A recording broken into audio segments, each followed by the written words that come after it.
Hello and welcome to your digital footprint roadmap for global trade, presented to you via Digital Transformation Services. Go Journey Incorporated, your facilitator today, Melissa Hill, founder and CEO, uh, your global trade partner in West Virginia, Appalachia, and beyond. You'll see my trusted assistant here helping us through this presentation.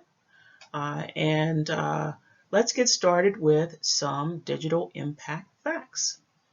Uh, Fact number one, Gartner in 2014, Gartner, IT thought leader, predicted by 2018 digital business will require 50% less business process workers. Business process workers are anyone that pushes F8 or enter for something to transact and happen on down the line, from marketing, sales, product development, and on into distribution. 500% more key digital business jobs will be created. So we won't be at a loss, but the type of jobs will change. We see that happening now in 2020. AgPro in 2017 predicted both rural and urban areas can make progress toward eliminating poverty and achieving zero hunger goals outlined in the 2030 Agenda for Sustainable Development. And so this is about rural transformation. And we're rural. Many parts of West Virginia are both considered urban and rural. So we can also use this digital piece to look at some of the issues we have and work to resolve some of those issues, such as poverty, which is a big win for all, because we're only as strong as our weakest link. Third, United Nations, their goal number 9 in 2015 was to look at the fact that that inadequate infrastructures will lead to a lack of access to markets, jobs, information, and training, and doing business. You're business owners, so you need to evaluate. Do you have connectivity? Because without connectivity, you can't participate in what we call this fourth industrial revolution, which is automation and robotics. It's not eliminated, it's changing the way we live, learn, work, and engage in our communities. So an inadequate infrastructure, we see a lot of projects geared toward broadband, now reskill and learning. Most people can't get to learning right now because they lack access to broadband.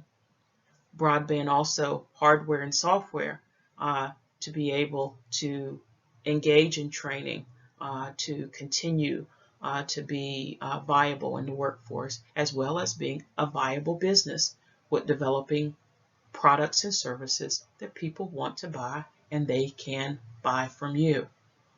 So our digital facts, just a few, there are so many out there, Gartner, AgPro, and United Nations.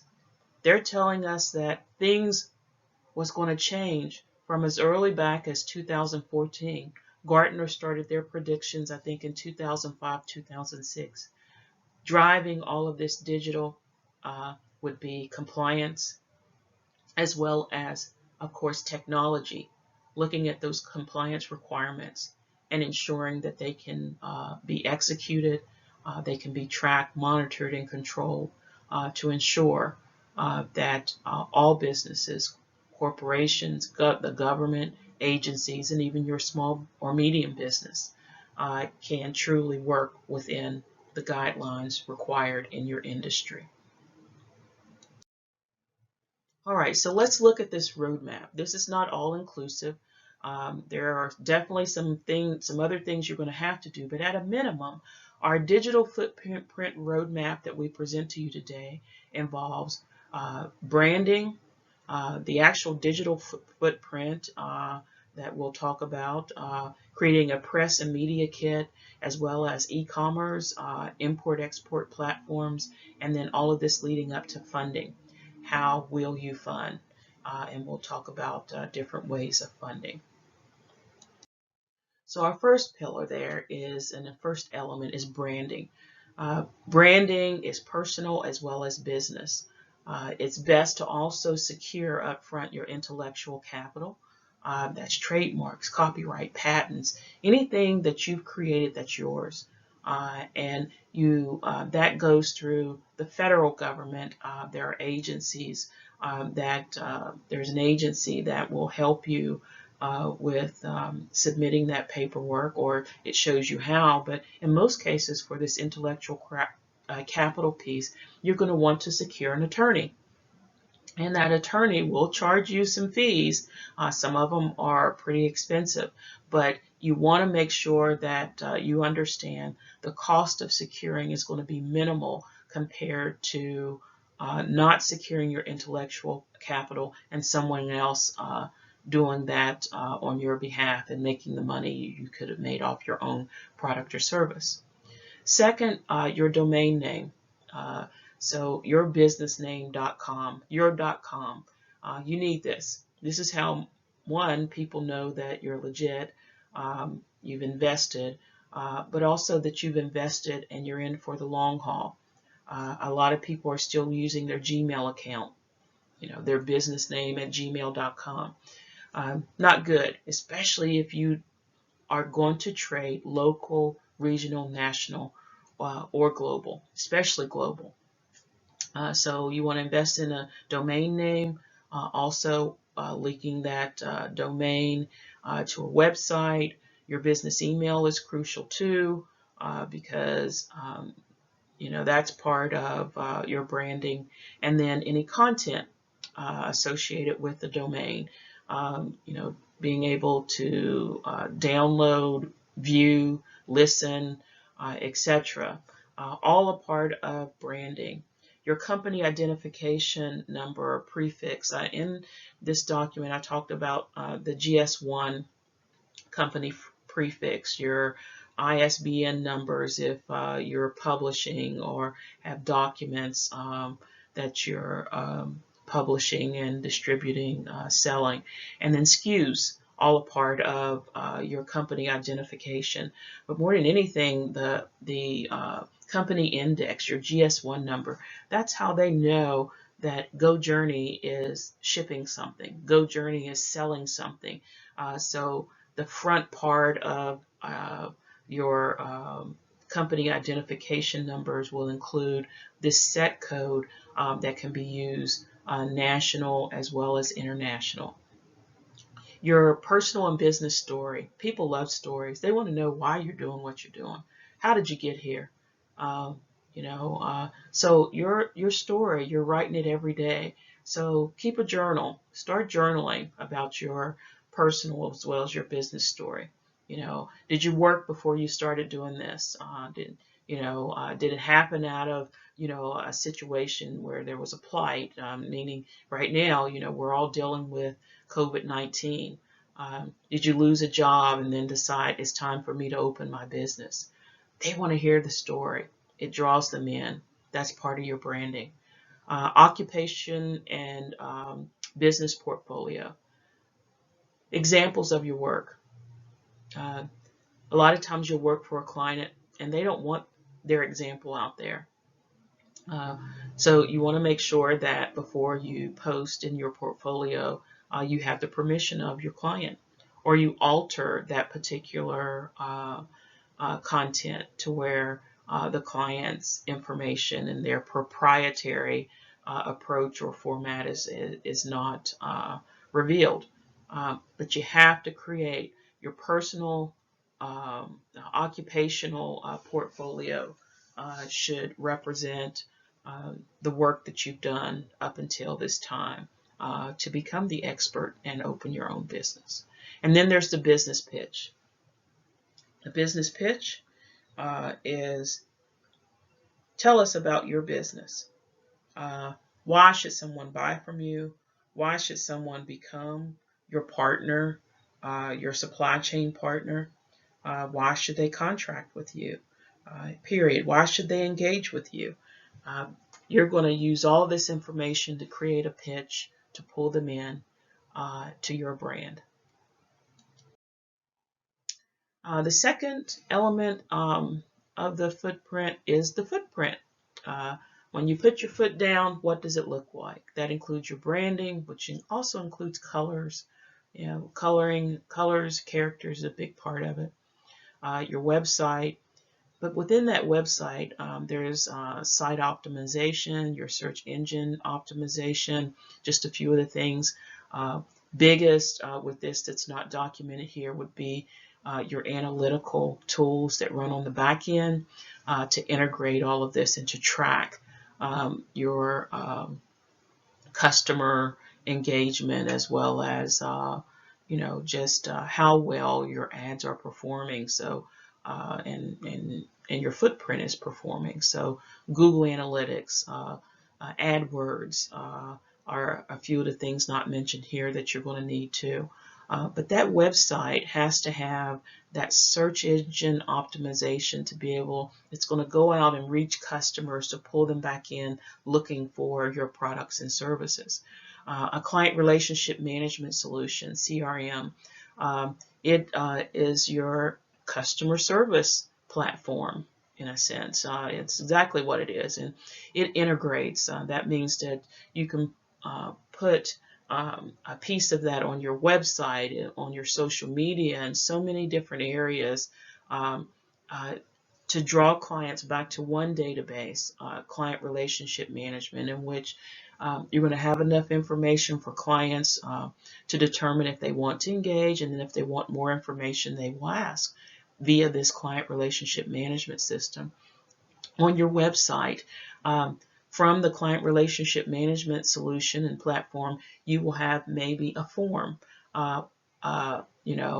keep in touch, or want more information, or a download. All of this comes through via your client relationship management system, and it pulls from your website back in, and the same with social media. So it's called integration, and there are ways to integrate these solutions into your website and social media. Next, in your footprint, you have a capability statement. Viewable, printable. What makes you capable to do what you say you're going to do? Develop products and services to distribute and provide a quality product or service. Nobody wants to buy and have to ask for a refund. So your capability statement, federal government specifically wants to see a capability statement with your product and service definition and experience. You may have more than one capability statement, depending on how many products and services you're offering. Your collaboration platform. Collaboration platform is going to enable you to collaborate internally with your employees, as well as internally with any supply chain partners, any partners that provide you with parts, products, services for you to deliver a whole product or service to your clients. But it's also going to enable you to collaborate external on special projects, as well as research and etc. You can use these platforms.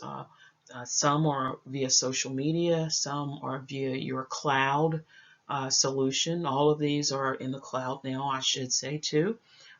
So your cloud solution should also enable you to collaborate and share information. And then there are trade platforms. There's so many different ones. Definitely can't go into it in this presentation, but trade platforms are going to differ for each vendor that you work with because they all have their own approach based on federal, state, local industry regulations, as well as the way they want to do business based on their business model. So you're going to have a digital product and service catalog. And if you create one catalog, that enables you to engage on multiple different trade platforms. And that's how you increase your footprint, in that not only are you on your own website, you are on social media, you're on collaboration platforms. Someone may invite you into their cloud to collaborate as a supply chain partner, etc., or vendor.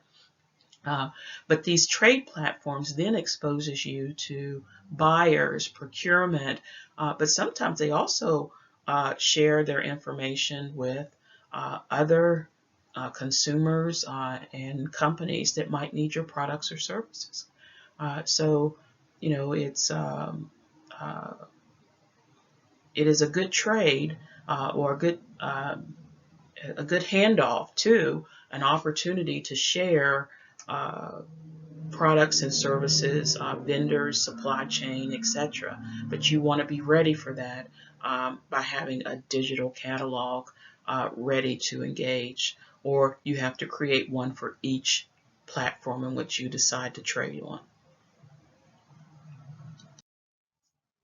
Your press kit, press and media kit, this differs. It can be hard copy, a brochure, you know, just some high level information, but it should be viewable, downloadable online.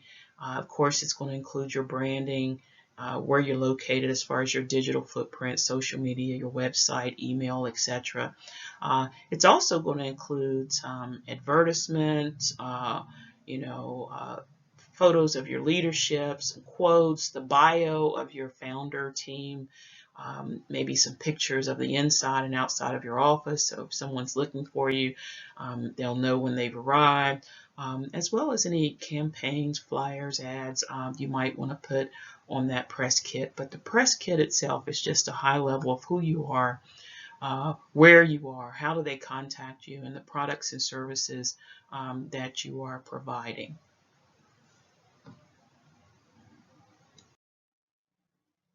Next, e-commerce. Your e-commerce platform is going to be crucial to staying in business.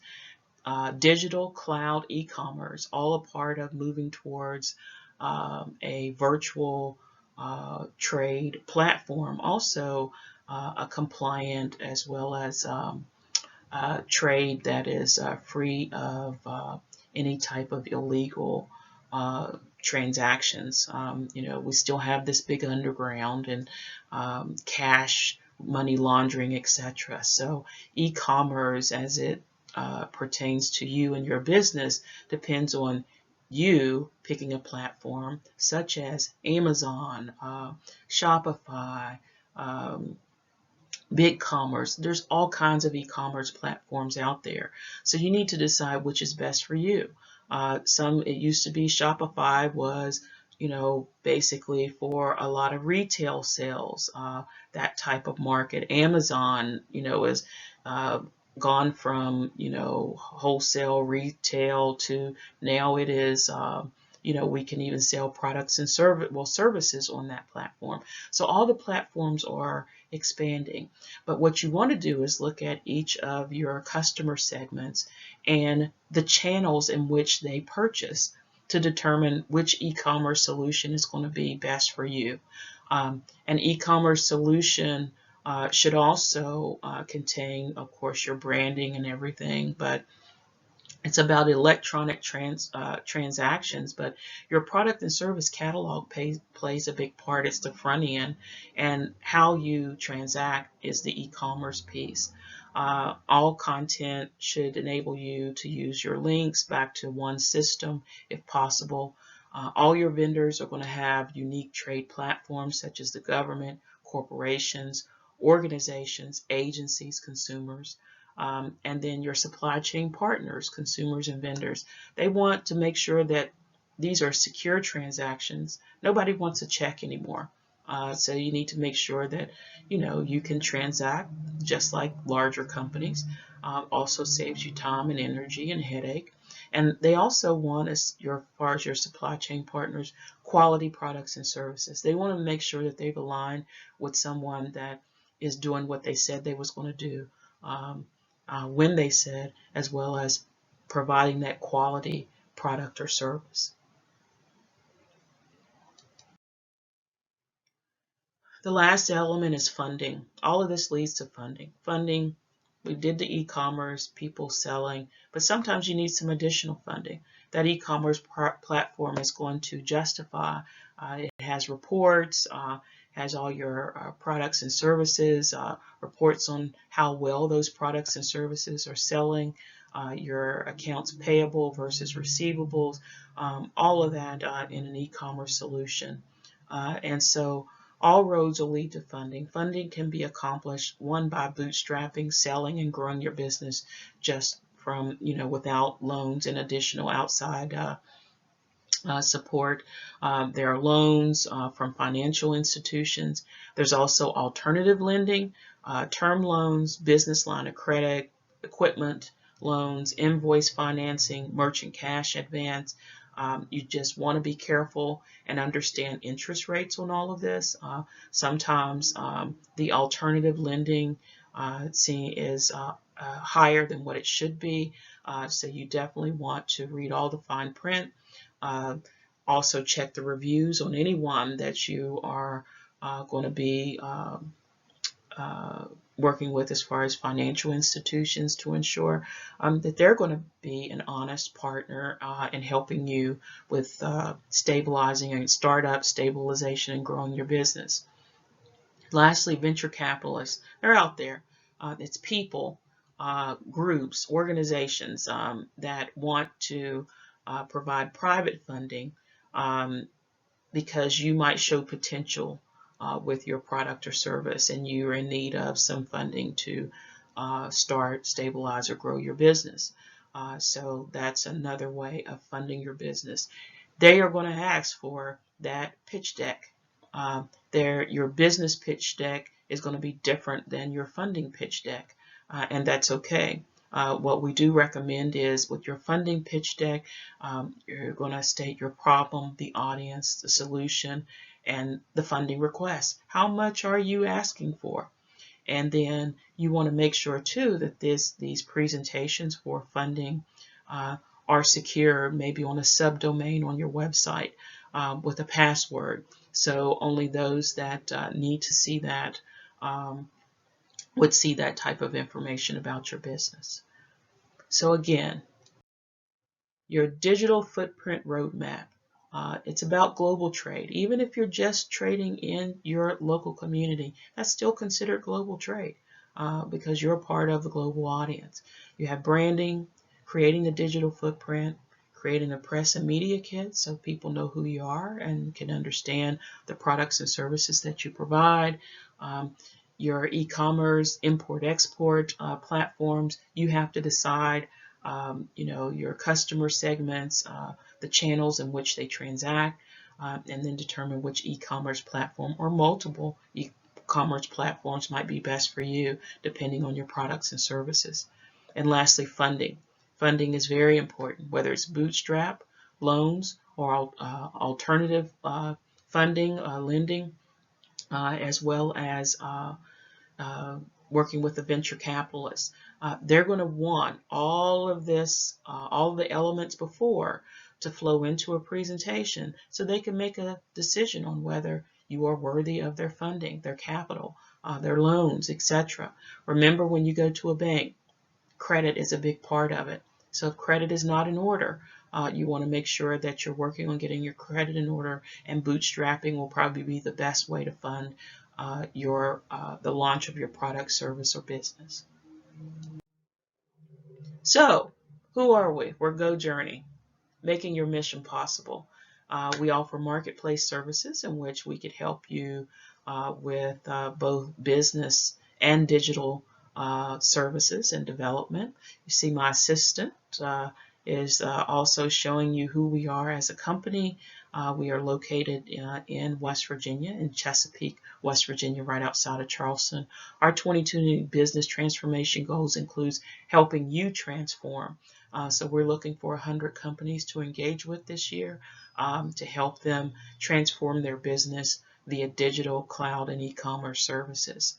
And so if you're interested, again, my name is Melissa Hill. I am the founder and CEO of GoJourney Incorporated, where we are making mission possible for corporations, agencies, organizations, and individuals and families like yours. And we look forward to serving you. We've served for 30 years so far, operations management and consulting.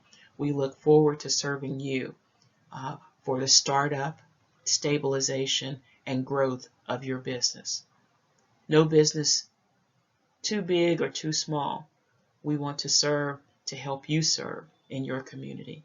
We thank you for listening to this presentation, and we look forward to hearing from you in the future. Thanks and have a good day.